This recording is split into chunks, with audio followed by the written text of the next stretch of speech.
Last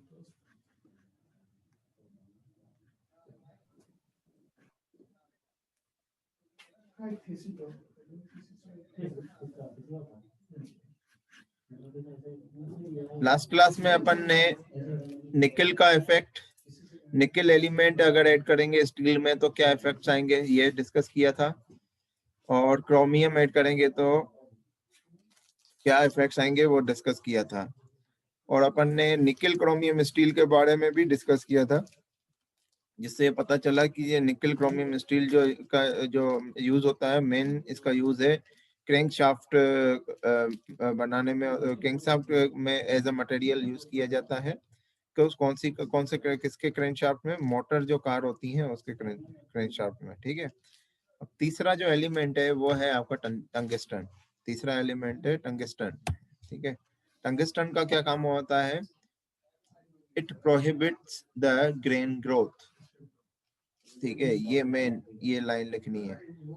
इसकी वजह से क्या प्रॉपर्टीज चेंज होंगी वो बाद में अपन डिस्कस करेंगे। It prohibits the grain growth मतलब ग्रेन ग्रोथ को रोकता है, ग्रेन ग्रोथ को रोकता है। ये टंगस्टन ग्रेन ग्रोथ को रोकता है, मतलब आपको जो ग्रेन साइज मिलेंगी वो छोटी छोटी मिलेंगी। अगर आप टंगस्टन ऐड करते हैं स्टील में तो उसमें आपको जो ग्रेन साइज मिलती हैं वो आपकी क्या होती हैं, छोटी होती हैं। मतलब वो ग्रेन ग्रोथ को रोकता है। जैसे अपन हीट ट्रीटमेंट करते हैं, हीट ट्रीटमेंट करते हैं तो कौन सा heat treatment, annealing heat treatment करते हैं।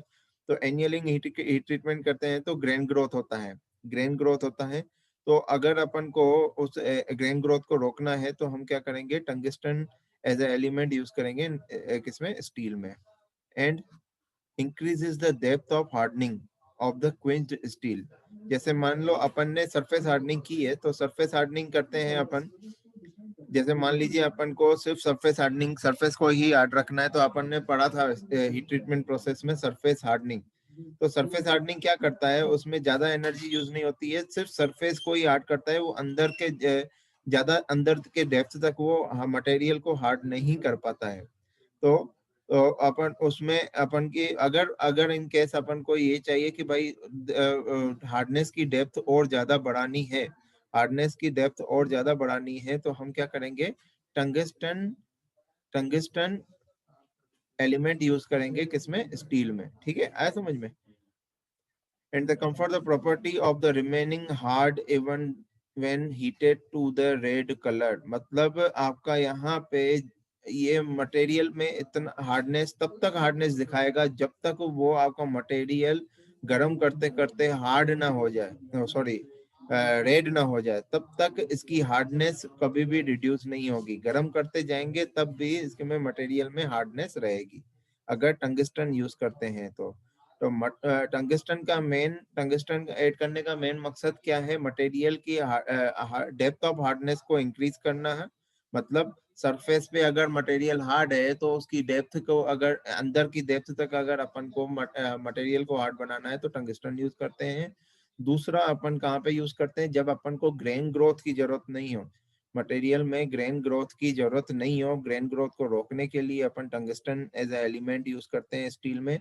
अब ग्रेन ग्रोथ नहीं होगा तो क्या होगा, ग्रेन ग्रोथ होगा नहीं होगा तो पार्टिकल्स, ग्रेन क्या है, छोटे साइज के होंगे, छोटे साइज के होंगे तो उसमें मटेरियल में डक्टिलिटी प्रॉपर्टी रहेगी, मटेरियल में डक्टिलिटी प्रॉपर्टी रहेगी। तो टंगस्टन स्टील अलॉय जो होता है वो ऐसा मटेरियल बनाता है जो डक्टाइल इन नेचर होता है। ठीक है, तो कौन सी प्रॉपर्टी मिली, hardness up to the depth, जितना भी आपको डेप्थ की रिक्वायरमेंट है। दूसरा आपको मटेरियल, आपको उसमें क्या है, रेड हॉट मटेरियल में भी आपको हार्डनेस के इम्प्रूव होती हुई मिलेगी। और उसके बाद अपन को दूसरा अपन को क्या मिलेगा, यहाँ पे डक्टाइल मटेरियल मिलेगा। ठीक है, it usually used in the conjunction with the other elements. मतलब टंगस्टन स्टील एलॉय कभी आप सुनोगे नहीं, टंगस्टन को एक सिंगल एलिमेंट यूज नहीं किया जाता है स्टील में, किसी के साथ यूज किया जाता है, या तो क्रोमियम के साथ या निकल के साथ या मोलिब्डेनम के साथ, किसी के साथ ऐड किया जाता है। Single element as tungsten as a single element कभी यूज नहीं किया जाता है। ठीक है, स्टील कंटेनिंग 3 to 18% टंगस्टन, मतलब अपन 3 से 18% तक का टंगस्टन स्टील में यूज कर सकते हैं। एंड 0.2 से 1.5% carbon is used for cutting tools. ये देखिए बहुत इंपॉर्टेंट पॉइंट है, ये सबसे इंपॉर्टेंट पॉइंट यहाँ पे टंगस्टन के केस में ये है सबसे इंपॉर्टेंट पॉइंट। तो इसका एप्लीकेशन कहाँ है? इसका एप्लीकेशन है कटिंग टूल्स। जो अपन ने लेथ मशीन में कटिंग टूल्स यूज करते हैं, अलग अलग जगहों पे कटिंग टूल्स यूज करते हैं, तो जनरली जो कटिंग टूल्स बनते हैं वो कटिंग टूल्स वो क्या होने चाहिए? हार्ड होने चाहिए। कटिंग टूल्स जो होने चाहिए वो हार्ड होने चाहिए। जैसे हाई स्पीड स्टील है वो हार्ड मटेरियल होता है, पर वो माइल्ड स्टील को ही मशीन करता है। पर अगर आपका वर्कपीस ही हार्ड है, अगर वर्कपीस ही हार्ड है, तो उस केस में अपन हाई स्पीड स्टील का एज अ कटिंग टूल ले ही नहीं सकते हैं। तो अपन क्या करते हैं? हाई स्पीड स्टील, तो पूरा पोर्शन आपका हाई स्पीड स्टील का ही रहता है। जैसे ये आपका टूल है, पूरा टूल की ज्योमेट्री कुछ ऐसी टाइप की रहती है, ठीक है, टूल की ज्योमेट्री कुछ ऐसी टाइप की रहती है, ऐसा नहीं रहता है, पर थोड़ा सा चेंज होता है। मैं बता अभी आपको लोगों को दिखा नहीं सकता हूँ। दिखाऊं क्या टूल की ज्योमेट्री आपको? रहने देते हैं, अभी आप लोगों को वो नहीं दिखाते हैं। तो अपन को क्या है, मेन जो वर्कपीस के टच में जो आता है, ये आपका ये वर्कपीस है, ये वर्कपीस है ना, वर्कपीस है, और ये टूल है। तो ये टूल का जो टिप है, इसको बोलते हैं टूल का जो टिप होता है। तो वर्कपीस के कांटेक्ट में क्या पोर्शन रहता है? ये वाला पोर्शन रहता है। तो अगर आपका मटेरियल हार्ड है, तो टूटने की पॉसिबिलिटी कितने पोर्शन की रहेगी? इतने पोर्शन की रहती है टूटने की, ठीक है, टूटने की प्रोबेबिलिटी। तो अपन क्या करते हैं, टंगस्टन क्या है, बहुत महंगा मटेरियल होता है, तो अपन पूरा टंगस्टन मटेरियल, इसकी जरूरत क्या है पूरे को, यहाँ तक ये टच भी नहीं हो रहा है, तो इसकी जरूरत ही नहीं टंगस्टन। अपन क्या करते हैं, इतना ये वाला पोर्शन, ये आपका ग्रीन में, इसको मैं चेंज करता हूँ, कलर को चेंज कर लेता हूँ। तो ये वाला जो पोर्शन आपको दिखा रहा हूं मैं, ये वाला पोर्शन जो होता है वो टंगिस्टन होता है, टी आई। टंगिस्टन को टी आई से डिनोट करते हैं। और बाकी जो पोर्शन है यहाँ तक, सर सर हाँ बोलो। सर टंगस्टन को डब्ल्यू से डिनोट कर दें। सॉरी सॉरी, टंगिस्टन को डब्ल्यू से डिनोट करते हैं। केमिस्ट्री थोड़ी वीक है मेरी बेटा, पहले ही बता चुका हूँ। तो इसको डब्ल्यू से डिनोट करते हैं अपन, टंगिस्टन को डिनोट करते हैं डब्ल्यू से, ठीक है। टंगिस्टन को डब्ल्यू से डिनोट करते हैं। वेनेडियम को किस से डिनोट करते हैं? Sir V. हाँ, चलो देख लेंगे, है ना, ये चीज आप देख लेना। और बाकी जो पोर्शन होता है, ये यहाँ तक ये वाला पोर्शन, ये पूरा पोर्शन जो है, बाकी वाला जो पोर्शन होता है, इस लाइन से लेफ्ट हैंड साइड जाएंगे तो बाकी पोर्शन होता है high speed steel, HSS steel, ठीक है। पूरे को स्टील बनाने की भाई वैसे तो पूरा स्टील होता है, अगर आपका मटेरियल माइल्ड स्टील है, तो ये टिप भी आपको mild steel, high speed steel की होगी तो काम हो जाएगा, कटिंग हो जाएगी। और अगर आपका वर्कपीस ही हार्ड है बहुत ज्यादा, तो यहाँ पे हाई स्पीड स्टील काम नहीं आएगा, हाई स्पीड स्टील क्या हो जाएगा, ब्रेक हो जाएगा। तो उस केस में अपन यहाँ पे क्या करते हैं, टंगिस्टन यूज करते हैं, टंगिस्टन, ठीक है, टंगिस्टन यूज करते हैं। तो जनरली कहाँ पे सबसे ज्यादा यूज कहाँ पे है, मतलब इसका एप्लीकेशन ये याद रखना, लेथ मशीन के टूल्स, लेथ मशीन के जो टूल्स होते हैं, कटिंग टूल्स होते हैं, वहां पे यूज किया जाता है टंगिस्टन स्टील एलॉय, ठीक है। और कभी भी टंगिस्टन, आपका सिंगल टंगिस्टन एलिमेंट यूज नहीं होता है, उसके साथ कोई ना कोई एलिमेंट ऐड होता ही है, या क्रोमियम हो, या फिर निकल हो, या मैग्नीस हो, कोई भी आपका मटेरियल ऐड हो सकता है, ठीक है। इसीलिए यहाँ पे लिखा भी है, the principal uses of tungsten steels are used for the cutting tools, dies, taps and permanent magnets. Main तो आपका ये दो हैं, cutting tools and dies. Dies क्या होते हैं, किसी को पता है डाइस?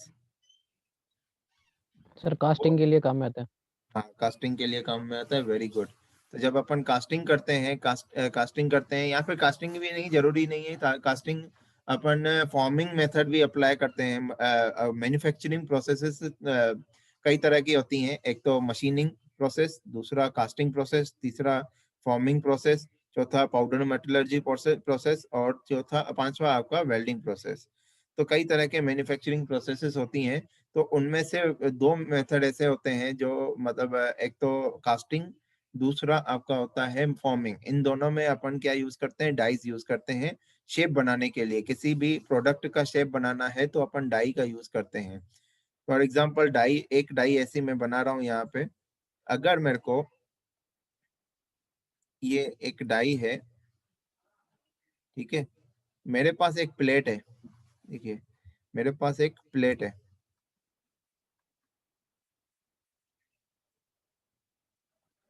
मेरे पास एक प्लेट है, ठीक है, पतली प्लेट है। इस पे अगर अब मैं फोर्स लगाऊंगा तो ये प्लेट कहाँ जाएगी, नीचे की ओर जाएगी, ये खाली वाले पोर्शन में। इसको बोलते हैं अपन डाई, इसको बोलते हैं अपन डाई। तो क्या बनाएगा, ये कप शेप बना देता है। ये क्या बना देता है, ऐसे कप शेप बना देता है। ये अभी आपको तरीके से समझ में नहीं आएंगी चीजें, जब आप फोर्थ सेमेस्टर में पहुंचेंगे तो ये भी आपको समझ में आने लगेगा। तो जब भी इस पे बीच में फोर्स अप्लाई किया जाता है, हाइड्रोलिक फोर्स अप्लाई करते हैं, एफ, हाइड्रोलिक फोर्स अप्लाई करेंगे तो ये क्या, मटेरियल फ्लो होते होते नीचे जाता है ऐसे, ये मटेरियल फ्लो होते होते नीचे जाता है, ठीक है। तो ये आपका राउंड शेप का ऐसा कुछ टाइप का कप बनाता है।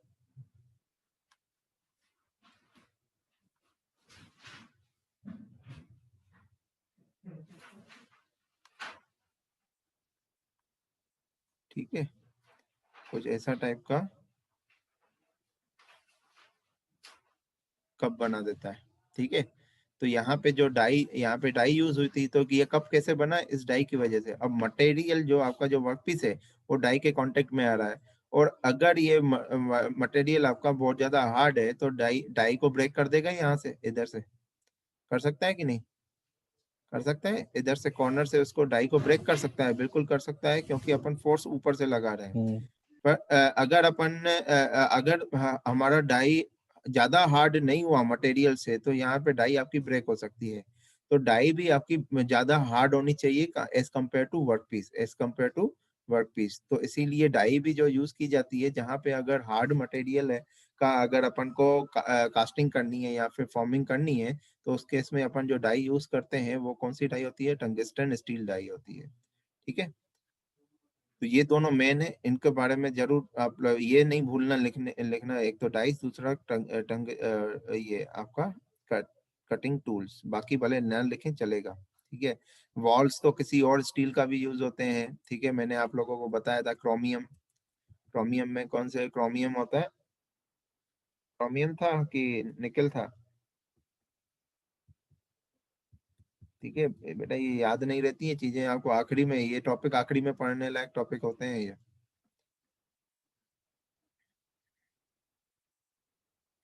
ठीक है। या समझ में आ गया टंगस्टन का यूज। आगे बढ़ते हैं। अब आपका आता है वेनेडियम। ज्यादा भी नहीं पढ़े मैंने, बहुत सारे लिखे हैं, बहुत सारे हैं मैंने, पर आप जो आपके जो सिलेबस में है उसी को ही पढ़ के जाए, है ना। सिलेबस में शायद 4-5 ही एलिमेंट हैं जो मतलब जिनका जिक्र इन्होंने किया है, तो आप देख लेना, मैं सबके बारे में बता दूंगा, पर जो भी सिलेबस में हो आप उसी का ही पढ़ना, क्योंकि याद नहीं रहता है ना। और याद रखने के लिए तरीका मैंने यहाँ पे लिखा हुआ है, ये देखिए, यहाँ पे याद करने का तरीका भी मैंने सबका अलग अलग मटेरियल का कहाँ क्या क्या चीजें इंप्रूव होंगी, क्या डिक्रीज होगी, तो वो मैंने लिखा है ना, शॉर्ट नोट्स की तरह। ये देखिए, मैग्नीज क्या इंप्रूव करता है, टफनेस और डक्टिलिटी को इंप्रूव करता है, और मशीनेबिलिटी विद द सल्फर को इंप्रूव करता है। क्रोमियम क्या इंप्रूव करता है, क्रोमियम की मेन प्रॉपर्टी होती है कोरोजन रेजिस्टेंस मटेरियल बनाना होता है, तो कोरोजन रेजिस्टेंस को इंक्रीज करता है मटेरियल की। Wear resistance, corrosion resistance and hardness. निकल किसको इंप्रूव करता है, टफनेस को इंप्रूव करता है, ठीक है। तो ये ऐसे मैंने बनाई है, ठीक है। तो आखिरी में आपको ये दो पन्ने ही पढ़ने होंगे, ठीक है। आखिरी में ये दो पन्ने ही पढ़ने होंगे, बाकी लिखने का लिखने का क्या है, आप लोगों को क्या एप्लीकेशंस लिखनी होती है कि कहाँ पे ऐसा स्टील यूज होता है, वो भी लिखना तो पड़ेगा ही। अपन को नंबर चाहिए तो लिखने का तरीका तो आना ही चाहिए, है ना। वेनेडियम का क्या यूज है, देखिए वेनेडियम जो होता है, वेनेडियम जो यूज किया जाता है फाइन ग्रेन स्ट्रक्चर प्राप्त करने के लिए हम वेनेडियम स्टील स्ट्रक्चर यूज करते हैं। जैसे मान लीजिए अगर हमारे पास एक मटेरियल स्ट्रेन हार्डन मटेरियल है, स्ट्रेन हार्डन मटेरियल जिसकी ग्रेन साइज बड़ी होती है और इरेगुलर साइज शेप की होती है, मैंने आपको पढ़ाया है स्ट्रेन हार्डनिंग, है ना। तो अगर अपन को स्टील में स्ट्रेन हार्डन मटेरियल आ गया है तो उस केस में इस स्टील का अलॉय बनाएंगे, किसके साथ, वेनेडियम ऐड करेंगे। वेनेडियम को किससे डिनोट करते हैं मेरे को नहीं पता है, तो वेनेडियम ऐड करेंगे तो आपको जो ग्रेन साइज मिलेंगी वो छोटी छोटी ग्रेन साइज मिलेंगी, फाइन ग्रेन साइज मिलेंगी मटेरियल में। ठीक है, आप माइक्रोस्ट्रक्चर लेंगे, माइक्रोस्ट्रक्चर लेते हैं, पहले किसका लेंगे, पहले माइक्रोस्ट्रक्चर इसका लेंगे तो ऐसा दिखेगा।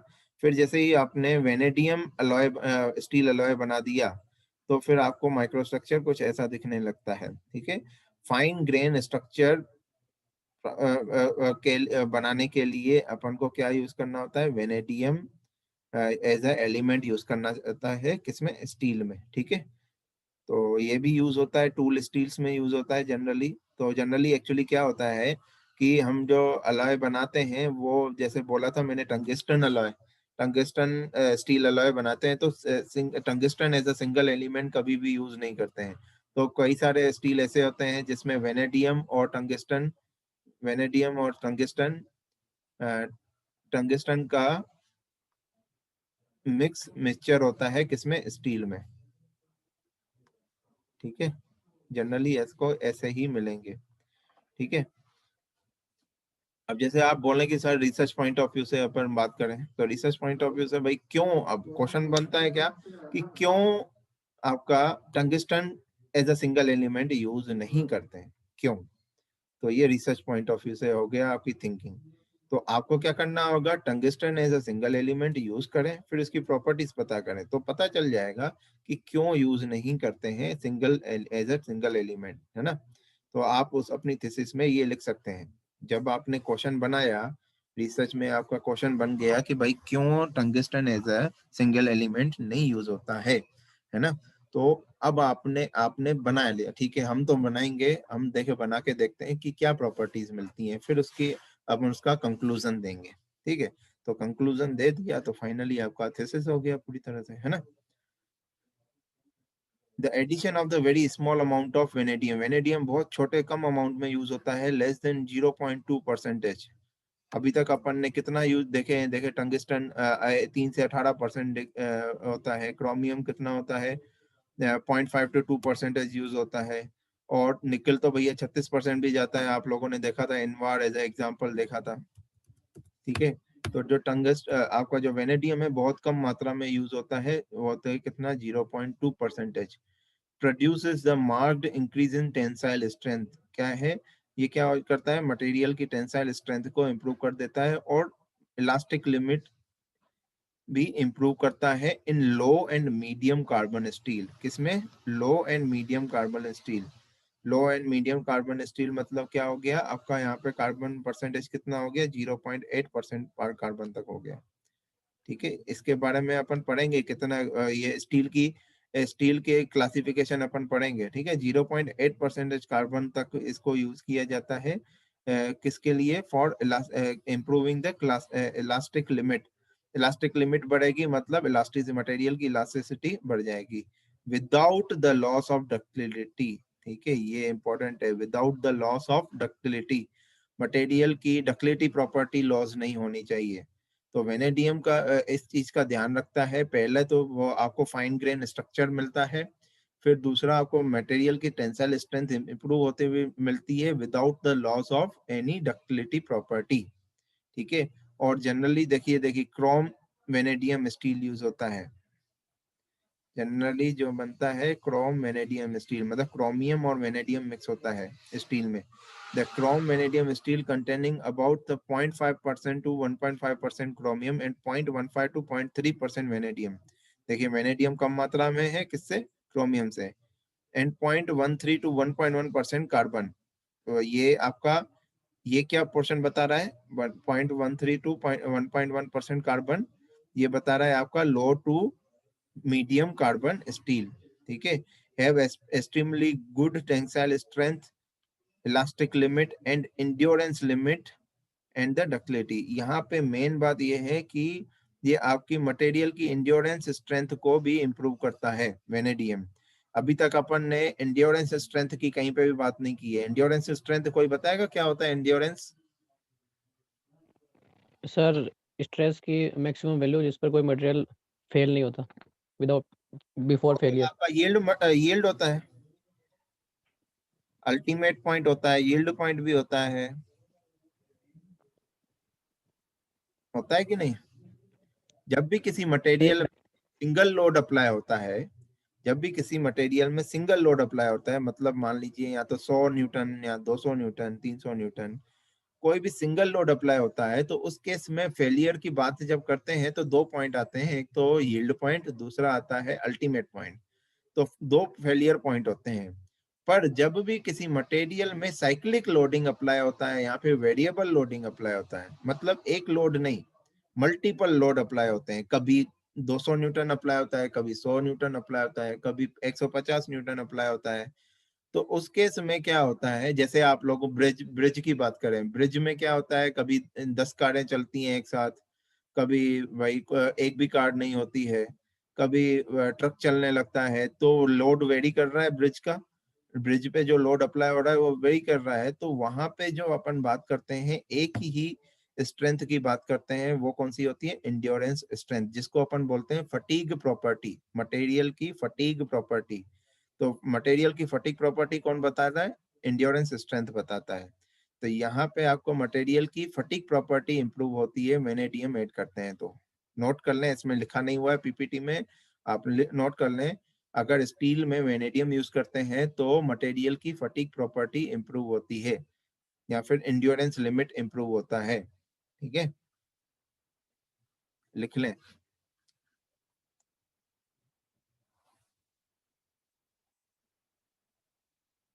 एग्जाम्पल भी देखिए कैसा लिखे हुए हैं, देखिए स्प्रिंग, स्प्रिंग देखिए, स्प्रिंग में वेरिएबल लोड अप्लाई होता है कि नहीं? स्प्रिंग में हमेशा वेरिएबल लोड अप्लाई होता है, शाफ्ट में भी वेरिएबल लोड अप्लाई होते हैं, गियर्स में भी वेरिएबल लोड अप्लाई होते हैं। तो जहां जहां वेरिएबल लोड अप्लाई हो रहे हैं वहां पे देखिए आपको जो मटेरियल यूज किया गया है वहां वहां पे इसका एप्लीकेशन है। देखिए शाफ्ट क्या होता है, जैसे आपका ट्रैक्शन मोटर होता है जो ट्रेन में यूज होता है, ट्रैक्शन मोटर, वहां पे जो शाफ्ट होती है, अब ट्रेन में भी आप जानते हैं कि कितना वेरिएबल लोड अप्लाई होता है, तो वहां पे जो शाफ्ट होती है, तो वो शाफ्ट हो सकता, तो उसमें भी वो शाफ्ट हो सकता है वेनेडियम स्टील मटेरियल का हो, है ना। स्प्रिंग कहीं पे यूज होते हैं, तो अपन जैसे गाड़ी पे बैठे हैं, कभी दो लोग बैठते हैं, गाड़ी में तीन लोग बैठते हैं, तो वो जो सस्पेंशन सिस्टम है, स्प्रिंग है, तो वो जो होनी चाहिए वो उसमें एप्लीकेशन में यूज कर सकते हैं, उसके एप्लीकेशन में वेनेडियम स्टील मटेरियल यूज कर सकते हैं अपन। समझ में आया? एग्जाम्पल समझ में आया कि नहीं? I guess yes sir. पढ़ते हैं वेनेडियम के बाद क्या है मटेरियल। अब क्वेश्चन एक गेट में आया हुआ है, मैंने देखा था तो चलो इसमें इंक्लूड कर दिया मैंने। अब क्वेश्चन ये है, ये गेट का क्वेश्चन है बेटा, 1997 में आया हुआ है। The alloying element mainly used to improve the endurance strength of the steel material is, answer is vanadium. Vanadium. ठीक है, तो गेट में ऐसे भी क्वेश्चन आते हैं बेटा, आया समझ में? तो गेट में कुछ क्वेश्चन ऐसे भी आते हैं एक एक नंबर के, जिसका आंसर उसी टाइम आप लोगों को आता है तो टिक लगाइए, अदरवाइज छोड़ दीजिए। ठीक है, तो जो ऐसा एलिमेंट जो स्टील की इंड्योरेंस स्ट्रेंथ को इंप्रूव करे, वो कौन सा मटेरियल एलिमेंट है? वेनेडियम है। ठीक है, वेनेडियम। निकिल अपन ने पढ़ चुके हैं, टंगिस्टन अपन ने पढ़ा है, ठीक है, और वेनेडियम अपन ने पढ़ा है। ये तीन चीजें अपन ने, अभी मोलिब्डेनम पढ़ा नहीं है अपन ने, अभी तो टिक लगा दिया। ठीक है, इसका आंसर ये है, इसका मतलब अपन को पता चल गया कि मोलिब्डेनम में अगर एज ए एलिमेंट यूज किया जाए तो इंड्योरेंस स्ट्रेंथ इंप्रूव नहीं होती है। पर आपने आंसर सटीक आंसर उसी टाइम बी दे दिया। आपने ये नहीं सोचा सर अपन ने तो अभी मोलिब्डेनम का तो एलिमेंट पढ़ा ही नहीं है, वो भी तो इम्प्रूव कर सकता है कि नहीं। तो अपन ने अभी तक पढ़ा है nickel, tungsten and vanadium, molybdenum अभी पढ़ा नहीं है, तो आपको अभी आंसर देना नहीं चाहिए था। आया समझ में? तो इसका आंसर है वेनेडियम ही इसका आंसर है। ठीक है, आज की क्लास यहीं समाप्त करते हैं। बाकी आपके नेक्स्ट क्लास में अपन ये पूरा कंप्लीट करेंगे। आप छोटे छोटे हैं एलिमेंट, मैंगनीज है, सिलिकॉन है, कोबाल्ट है, मोलिब्डेनम है, बोरॉन, ओके सर। कॉपर।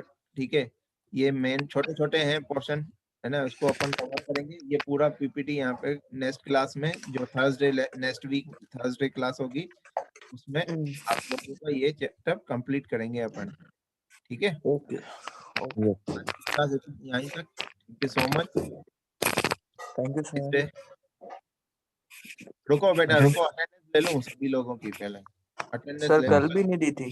कल नहीं दी थी बिल्कुल, कल की मैं दे दूंगा अटेंडेंस अपने आप।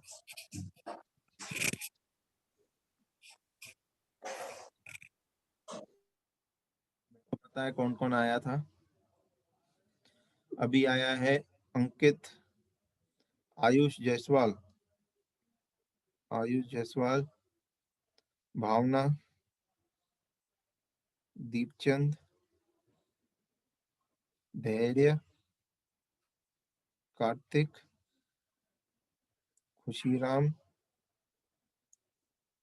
नवीन, रचित, शुभम, सोनू सुथार, सुमित सोनी और योगेश कुमावत। टोटल हो गए 13 लोग, है ना? ठीक है, okay, thank you so much, have a nice day. Thank you sir. Thank you, sir.